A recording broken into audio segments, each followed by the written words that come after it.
Hello दोस्त। Current affair का कुछ प्रश्न आए थे। हालांकि वीडियो बनाना अभी ज़रूरी नहीं था, लेकिन कुछ लोगों का सवाल आया कि इन सारे प्रश्न का आंसर भी दे दीजिए। तो चलिए, मैं चाह रहा था कि ये लंबा प्रश्न हो तो वीडियो बनाते, लेकिन अभी हम 14 प्रश्न के यहाँ पे वीडियो बना रहे हैं। लेकिन एक चीज़ और, स्टूडेंट जो एनटीपीसी और ग्रुप डी की तैयारी कर रहे हैं उनको सावधान किया जा रहा है, क्योंकि मिनिस्ट्रियल ऑफ एग्ज़ाम के बारे में लोगों ने बहुत सारा झूठ फैलाया जा रहा है। बोले रेलवे की एग्ज़ाम का ये रियल क्वेश्चन है, इसका वीडियो देख लीजिए। वीडियो बना बना के बता रहे हैं। एक दोस्त का क्वायरी आया है। मैं हालांकि किसी भी चैनल का मैं इसमें शिकायत नहीं करना चाह रहा हूं। मेरा मकसद एक है कि स्टूडेंट अच्छे से अपने पढ़ाई में तैयारी करें, गलत चीज़ों को अपने अंदर भ्रम न ले लें।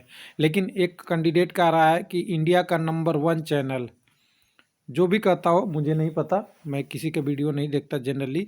बताया जा रहा है कि मैं रियल एग्ज़ाम 21 22 वैसा ऐसा 19 21 22 दिसंबर का सारे शिफ्टों का एनालिसिस क्वेश्चन लाया हूँ। हालांकि हम जानते हैं कि मिनिस्ट्रियल वाले एग्ज़ाम के लिए मैं आपको वेबसाइट पे ले चलता हूँ एग्जैक्ट। तो यहाँ पे हमारे पे मिनिस्ट्रियल और आइसोलेशन का यहाँ पे आया था शेड्यूल, जो आप देख सकते हैं यहाँ पे आया था। आइसोलेटेड पोस्ट के लिए शेड्यूल आया था। तो ये वेबसाइट में ही हम यहाँ से देखेंगे, डायरेक्ट आपको दिखाते हैं। तो यहाँ पे देखिए, ये है आपका ये नोटिस फॉर मिनिस्ट्रियल वाला पोस्ट का शेड्यूल का ये वाला कैटेगरी, जो 4/12 को आया था, जिसका एग्ज़ाम हम सब जानते हैं 15 से 18 तक था। और वीडियो में बन रहा है 19 शिफ्ट का भी, 21 का भी, 22 का भी। और सारे चैनलों पे और सारी बोलते हैं रियल क्वेश्चन है। हालांकि मुझे फैक्ट नहीं होता, क्योंकि जो शेयर करता है क्वेश्चन उस पर भी इतनी विश्वास नहीं है। अगर आपने एग्ज़ाम सेंटर पे गए हैं, वहाँ से लोगों से बात किया है, तो हो सकता है आप कुछ रियल प्रश्न निकाल लें। लेकिन अगर आपके पास कोई सोशल मीडिया से प्रश्न आ रही है तो उसमें फैक्ट थोड़ी सी कम हो जाती है, विश्वास कम हो जाता है। हालांकि सही हो सकता है, ऐसा नहीं है। तो देखिए, इसमें हमें दिख गया, मगर इसे ओपन करेंगे तो हमें यहाँ पे दिख रहा है शेड्यूल जो आ रहा है हमारे पास। वो शेड्यूल कब तक था मिनिस्ट्रियल वाला पोस्ट का, सब लोग जानते हैं। 15 का था, 16 का था, 17 का था, 18 का था। तो यहाँ पे 19 21 22 का तो सवाल ही नहीं उठता कि इस दिन कोई भी एग्ज़ाम हुआ होगा। तो सिंपल सी बात है, गलत चीज़ों में नहीं आइए, अपने पे भरोसा रखिए, आपकी एग्ज़ाम ज़रूर सफल होगी। चलिए, अब हम चलते हैं, भी इसको बंद कर देते हैं। अब हम चलते हैं अपने एक्चुअल वीडियो में, जो हमें करंट अफेयर की बात करना था। तो जैसा कि आप जानते हैं, कम्युनिटी टैब के माध्यम से लोगों से प्रश्न से जुड़े हुए हैं, और 114 नंबर तक प्रश्न तक हम पहुंच चुके हैं। तो हमारे पास 114 नंबर क्वेश्चन है, लेकिन हम इसके लिए शुरू से करेंगे जहां पे हमारा प्रश्न था। तो 100 तक का हमने वीडियो आपको ऑलरेडी डाल दिया था, तो अब 101 से हम यहाँ शुरू होंगे। तो 101 नंबर प्रश्न हमारे पास कहाँ आता है, 7 आया है हमारे पास। तो जहाँ से आया वहीं से लेके आएंगे। इसलिए मैंने ये आपको कम्युनिटी टैब दिखा रहा हूँ कि जिससे आप भी पार्टिसिपेट कर पाए, और दूसरी चीज़, लोगों ने क्या जवाब दिया है वो दिख जाए आपको ऑनलाइन। तो देखिए, ICC world cup, women world cup 2020 किस देश में होगा। हालांकि यहाँ पे हो गया है, लिखना था बाय मिस्टेक होगा लिखा गया है। तो ध्यान दीजिएगा, हो गया है, ये 2020 में ख़त्म हो गया है। क्योंकि आप जान ही रहे हैं, आज अगर 22 दिसंबर है तो 22 दिसंबर के बाद तो पॉसिबल ही नहीं था कि अब इस साल में होगा। जब भी होता तो आगे होता, लेकिन यहाँ मिस्टेक हो गया था हमसे। तो बहुत लोगों का सवाल में जवाब आया है, देखिएगा कि इंडिया 65%, जो बिल्कुल गलत था। अगर इंडिया में हो भी गया या होना है, दोनों गलत है। अगर होना भी होता तभी गलत है, और हो गया तभी गलत है। राइट आंसर ऑस्ट्रेलिया में था। भारत और ऑस्ट्रेलिया के बीच में फाइनल हुआ था, ये सबको पता है, जिसमें भारत हारा था, ऑस्ट्रेलिया ने जीता था। तो ICC world cup women cup 2020 के विजेता कौन है, तो आप याद रखिएगा ऑस्ट्रेलिया। और उप विजेता कौन सा है, भारत। ये 3 क्वेश्चन यहाँ से हो गए। चलिए, अगला है, इसी को सुधार करने के लिए अगला प्रश्न लाया था। आईसीसी वुमेन कप क्रिकेट 2022 प्रस्तावित किस देश में है। तो ऑस्ट्रेलिया का पड़ोसी देश न्यूजीलैंड है। तो राइट आंसर कितने, 21% लोगों का सही जवाब रहा, तो जो न्यूजीलैंड है। तो चलिए अगले प्रश्न में चलते हैं जल्दी जल्दी से, बिना देरी किए हुए।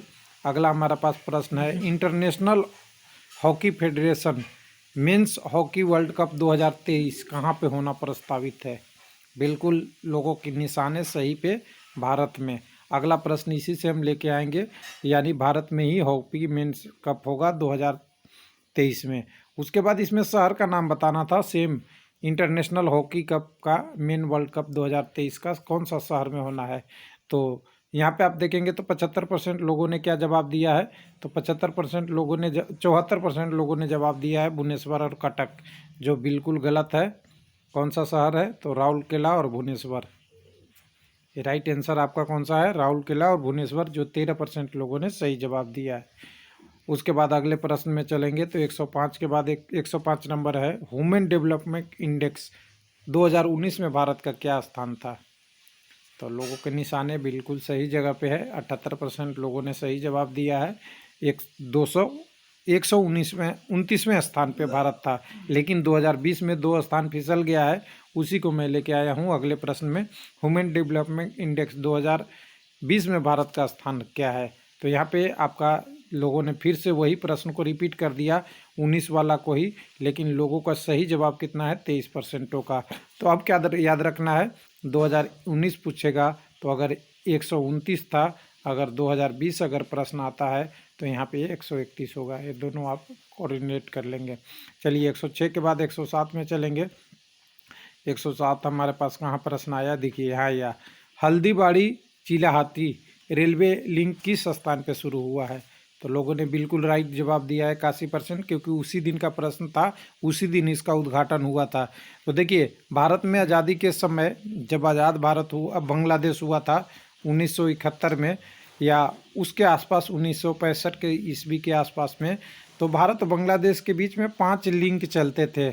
उसमें से फिलहाल 2 चल रहे थे, बाकी बंद थे, लेकिन एक अगला लिंक चालू हुआ है हल्दीबाड़ी, जो आपका पश्चिम बंगाल में है, और चिलाहाटी आपका बांग्लादेश में है। तो दोनों याद रखिएगा कि दोनों साइड का नाम भी पूछ सकता है, अगर जीके में प्रश्न का कोई पता नहीं रहता, कहीं से भी प्रश्न पूछ लिया जाता है। तो हल्दीबाड़ी पश्चिम बंगाल, चिलाहाटी बांग्लादेश, दोनों के बीच में आपका रेल लिंक अभी स्थान हुआ है।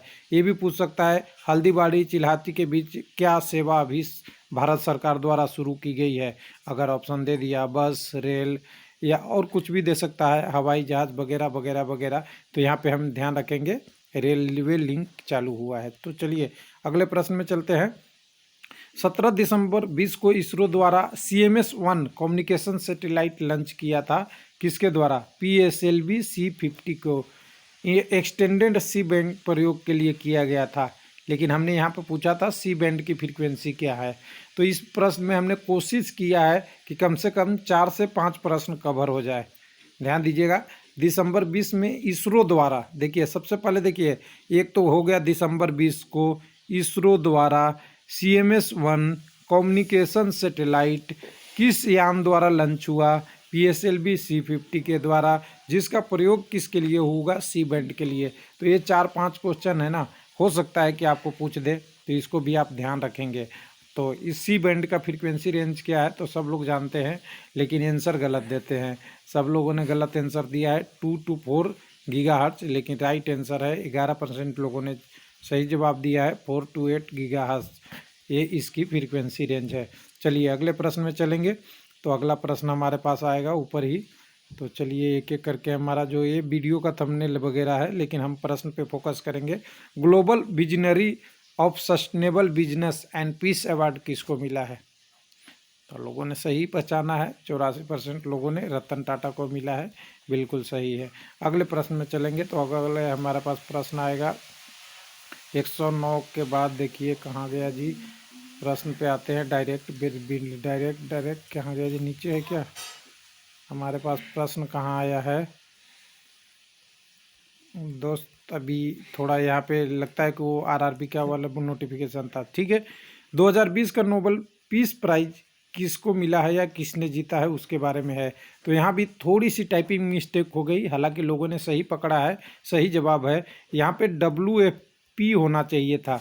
तो मोबाइल के बटन में वो और P एक साथ होता है, एक बार टाइप हो गया और एक बार आपने पब्लिश कर दिया कम्युनिटी में, तो इसमें एडिट का ऑप्शन नहीं होता है, एडिटेड नहीं होता है, ध्यान दीजिएगा, डायरेक्ट डिलीटेड होता है। इसलिए मैंने कमेंट में लोगों को देके पिन कर दिया था। तो ध्यान दीजिएगा, ये किसको मिला है, तो WFP वर्ल्ड फूड प्रोसेसिंग बोल सकते हैं, या आपका जो भी है, जो खाने लॉकडाउन के दौरान बहुत सारे लोगों को भोजन उपलब्ध कराया है, उसके आधार पे पीस प्राइज मिला है।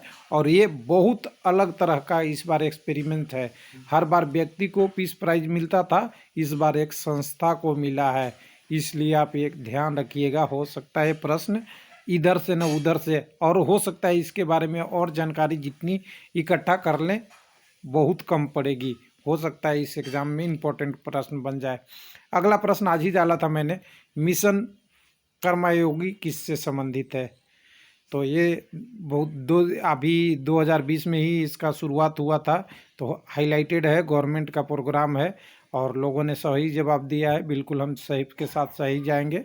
तो national programme for capacity building of civil service, जिसमें इंटीग्रिटी, कम्युनिटी, कम्युनिकेशन स्किल, बहुत टाइप के स्किल को बढ़ावा देना जिससे उनमें डेवलप हो, उसी को बिल्डिंग के नाम से दिया गया था। तो कर्मयोगी कह सकते हैं। सिविल सर्विस आपका आईएएस भी आते हैं, आईपीएस भी आते हैं, और जो हायर अथॉरिटी के रैंक के ऑफिसर हैं उनको अच्छी क्वालिटी विकसित करने के लिए ये गवर्नमेंट ऑफ इंडिया का प्रोग्राम है, यानी नेशनल लेवल पे प्रोग्राम है। चलिए अगला प्रश्न आज ही का है, name of the India first multi wavelength space observatory was discover. यहाँ ध्यान दीजिएगा, ADUDF-S1 one of the fastest star Galaxy, जिसकी दूरी शायद 9.1 मिलियन लाइट ईयर कुछ ऐसा दिया हुआ है। तो ये लाइट ईयर वाला एक बार देख लीजिएगा, डिस्टेंस मुझे याद नहीं है, लेकिन इसने किसको किया था उसके लिए था। तो कुछ लोगों ने कहा कि गलत प्रश्न है, लेकिन बिल्कुल सही जवाब था। इसका सही प्रश्न भी है, क्या है? एस्ट्रोसेट। लोगों ने 61% जवाब भी दिया है। कहाँ है एस्ट्रोसेट? पुणे है, ये भी आप याद रखेंगे।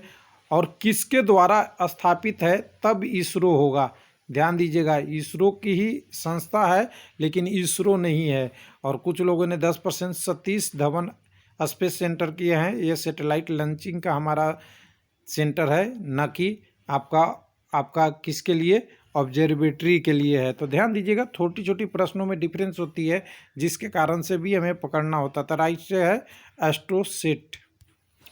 चलिए 113 नंबर प्रश्न। इस प्रश्न में थोड़ी सी मिस्टेक हो गई थी हमसे, यहाँ पे 8 नवंबर होना चाहिए था। 8 नवंबर 2016 को RS 500 और RS 1000 का महात्मा गांधी सीरीज नोट चलन में बंद किया गया था। उस समय इसका मूल्य वैल्यू क्या था?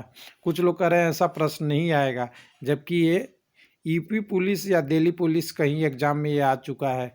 ध्यान दीजिएगा, क्वेश्चन आया हुआ है करंट अफेयर में। तो उस समय वैल्यू क्या थी? तो लोगों ने थोड़ा सा गड़बड़ रास्ते पे जा रहे हैं। उस समय 15.41, कई जगह 15.42 भी मिलता है, कई जगह 15.50 भी मिलता है, रफ आइडिया में। लेकिन एग्जैक्ट RBI की डाटा अगर कहें तो 15.41 लाख करोड़ रुपए का 500 और 1000 के नोट थे। उसमें से भी कुछ अलग अलग डाटा होती है, तो ये डाटा को हो सकता है कि पूछ दे, तो आप एक बार ध्यान रखिएगा। 15.41 लाख करोड़ के रुपए थे, 500 के और 1000 के। उसमें से ही अगला प्रश्न हमने बना दिया है, क्योंकि पहले से मुझे मिस्टेक हो गया था। यहाँ पे हमने 6 नवंबर लिख दिया था, तो उसको हमने थोड़ा सा सही करके अब बना दिया है कि RBI के पास कितने पैसे आ गए। पैसे तो कितने थे? 4 पॉइंट इतना लाख करोड़ थे, तो वापस कितने आ गए? तो लोगों ने यहाँ देखिए जवाब भी दे दिए। इन्होंने तो 100% वापस कर दिया, जबकि आपने न्यूज़ में सुना होगा 99 पॉइंट कुछ % पैसे वापस आए थे। तो फिर लोगों का एक ही जवाब क्यों होगा?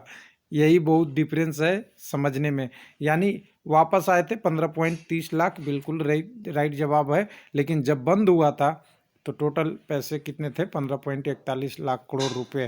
तो ये था पूरा डिटेल। अब ध्यान सावधानी बरतिएगा, कोई भी पढ़ाई करिए तो सुनिए सबकी, करिए अपने मन की।